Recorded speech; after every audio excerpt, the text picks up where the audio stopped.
തിരുവനന്തപുരം കാട്ടാക്കട കട്ടേക്കാട് 70 പവൻ സ്വർണം കവർന്ന പ്രതി പിടിയിൽ. കലിയൂർ സ്വദേശി ശ്രീകാന്താണ് പോലീസിന്റെ പിടിയിലായത്.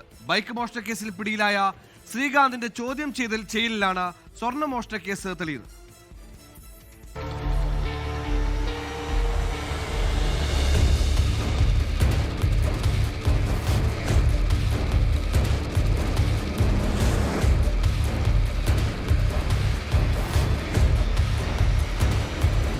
തിരുവനന്തപുരം കിള്ളിപ്പാലം സ്വദേശി ബിജുവിന്റെ മോഷണം പോയ ബൈക്ക് കേന്ദ്രീകരിച്ചുള്ള അന്വേഷണത്തിലാണ് ശ്രീകാന്തിനെ പിടികൂടുന്നത്.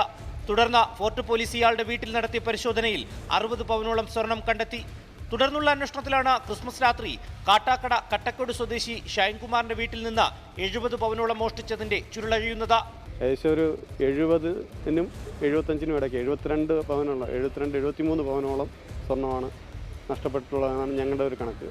റോഡിന് വശങ്ങളിൽ പാർക്ക് ചെയ്തിരിക്കുന്ന ബൈക്കുകൾ മോഷ്ടിക്കുകയും തുടർന്ന് രാത്രികാലങ്ങളിൽ ആളില്ലാത്ത വീടുകൾ കേന്ദ്രീകരിച്ച് കവർച്ച നടത്തുന്നതുമാണ് ശ്രീകാന്തിന്റെ രീതി.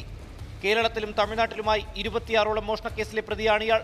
മോഷ്ടിച്ചെടുത്ത ബൈക്കിൽ സംസ്ഥാനം വിടാൻ ശ്രമിക്കുന്നതിനിടെ അതിസാഹസികമായാണ് ഫോർട്ട് പോലീസ് ശ്രീകാന്തിനെ പിടികൂടിയത്. ഇയാളെ കോടതിയിൽ ഹാജരാക്കി റിമാൻഡ് ചെയ്തു. 24 തിരുവനന്തപുരം.